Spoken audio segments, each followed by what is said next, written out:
Dr. Kapil Kumar Singhal is a highly respected and accomplished neurologist at Fortis Hospital in Noida, with a wealth of experience and expertise in the field of neurology. Dr. Singhal is known for his compassionate care and commitment to his patients.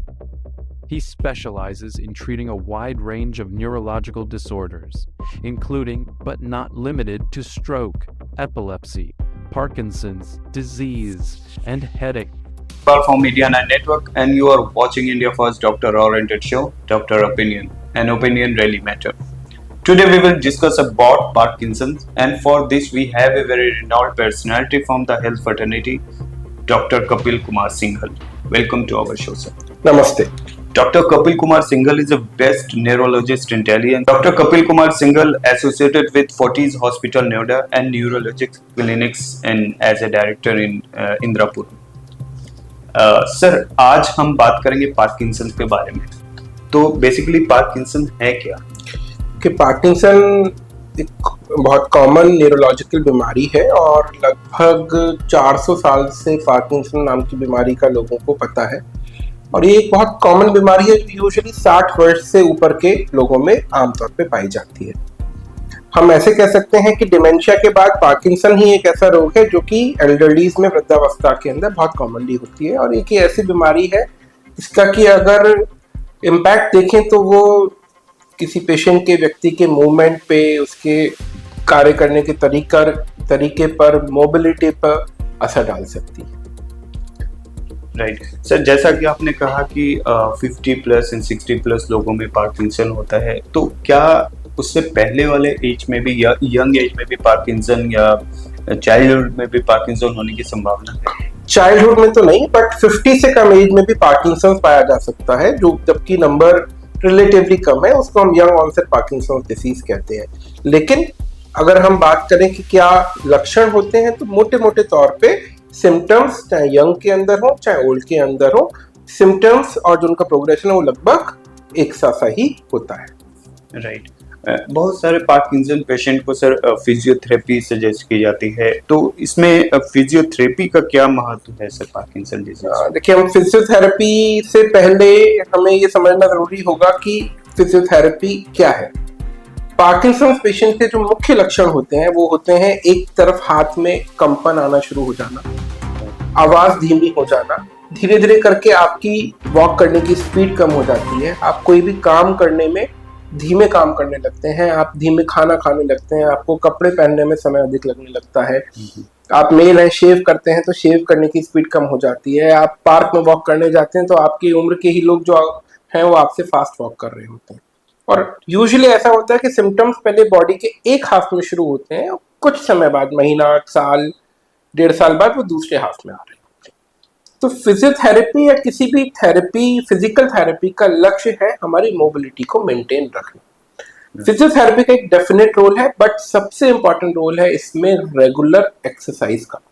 वो exercise हमारी brisk walking हो सकती है, वो exercise हमारी योग हो सकती है जिसमें कि हम हर प्रकार की मूवमेंट एक्सरसाइजेस कर रहे हैं, वो एक्सरसाइज हमारे डांस क्लासेस हो सकती हैं, वो जुम्बा हो सकती है, वो फिजियोथेरेपिस्ट के द्वारा ट्रेनिंग हो सकती है, वो पीयर ग्रुप के द्वारा साथ में मिलकर करने से भी हो सकती है.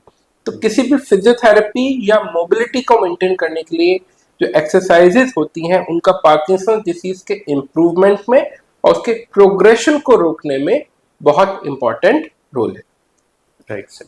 सर, एक और महत्वपूर्ण सवाल है, जैसा कि पार्किंसन के बारे में आपने बताया कि रोगियों के भाव और उनके सिम्टम्स से पता चलता है, क्या कोई ऐसा टेस्ट भी है जिससे कि पार्किंसन से का पता लगाया जा सकता है? देखिए, ये बहुत इम्पोर्टेंट सवाल आपने पूछा. हम आजकल खासकर जब से एआई, कंप्यूटर सब कुछ आ चुके हैं, हमें लगता है कि सब चीज कोई हम डेटा फीड करेंगे और निकल आएगी.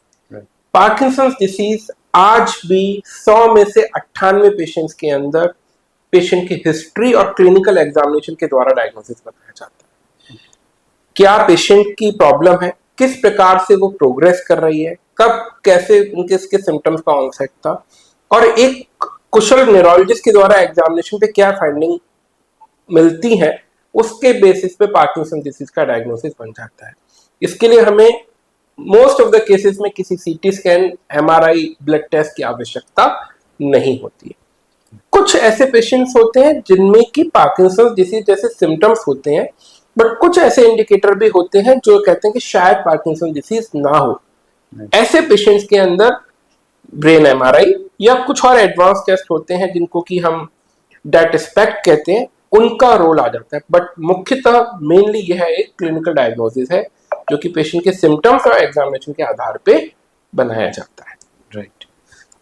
एक और महत्वपूर्ण सवाल है सर कि पार्किंसन सपोज कि किसी को डिटेक्ट हुआ एंड उसकी मेडिसिन आपने प्रिस्क्राइब किए चल रही है, तो क्या इसमें कितने दिनों तक मेडिसिन लेनी होती है? क्या ये फॉर द लाइफ टाइम होता है या एक ऐसा वक्त आता है जो पार्किंसन से पेशेंट बाहर आ जाए? जी, तो ये जो आपने सवाल पूछा, इस सवाल का जवाब जब मेरे पास पहली बार पेशेंट आता है और हम डायग्नोसिस करते हैं तभी मैं उनको बताने की कोशिश करता हूँ जी कि पार्किंसन डिसीज एक न्यूरो डीजेनरेटिव डिसऑर्डर है जिसमें कि उम्र के साथ या बढ़ते हुए वक्त के साथ ब्रेन के कुछ हिस्से के सेल्स हैं जो डैमेज होते हुए चले जाएंगे।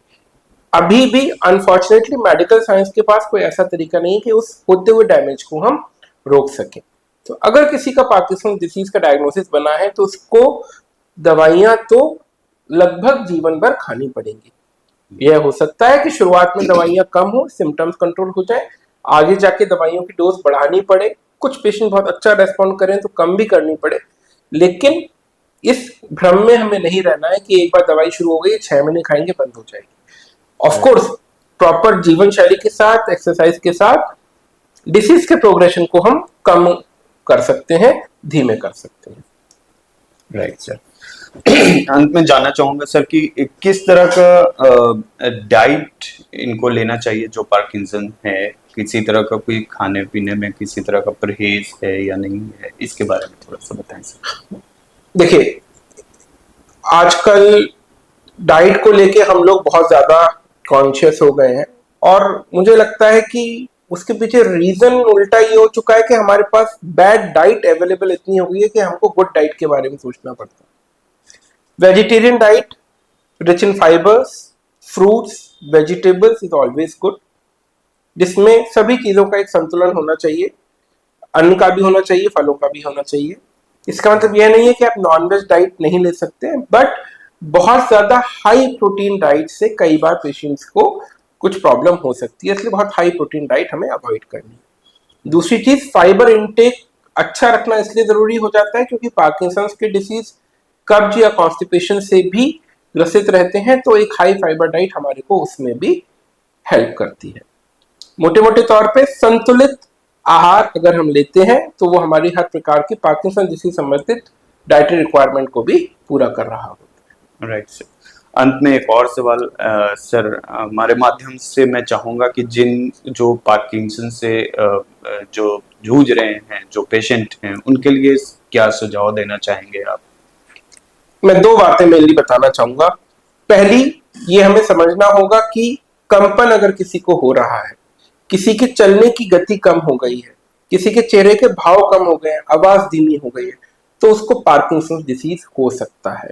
और अगर इस प्रकार के सिम्टम्स हैं तो आप न्यूरोलॉजिस्ट को दिखाएं, क्योंकि पार्किंसन डिसीज की बहुत इफेक्टिव दवाइयां हमारे पास अवेलेबल हैं जिससे कि हम आपका जीवन जैसा इस प्रॉब्लम के आने से पहले था वैसा वापस ला सकते हैं।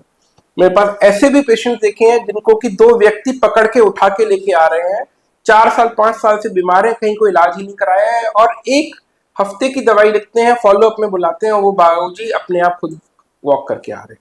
इसका मतलब ये नहीं इनको आगे दवाई की जरूरत नहीं पड़ेगी, लेकिन दवाइयों के साथ तो उनका जीवन वैसा वापस आ गया जैसा पहले था। सो सिम्टम्स को अगर आप समझ पा रहे हैं तो हेल्प लेने में देर ना करें। बहुत बहुत धन्यवाद सर, आपने इतने मसरूफियत समय निकाल कर हमारे लिए वक्त निकाला, इसके लिए बहुत बहुत धन्यवाद। Thank you so much. नमस्कार।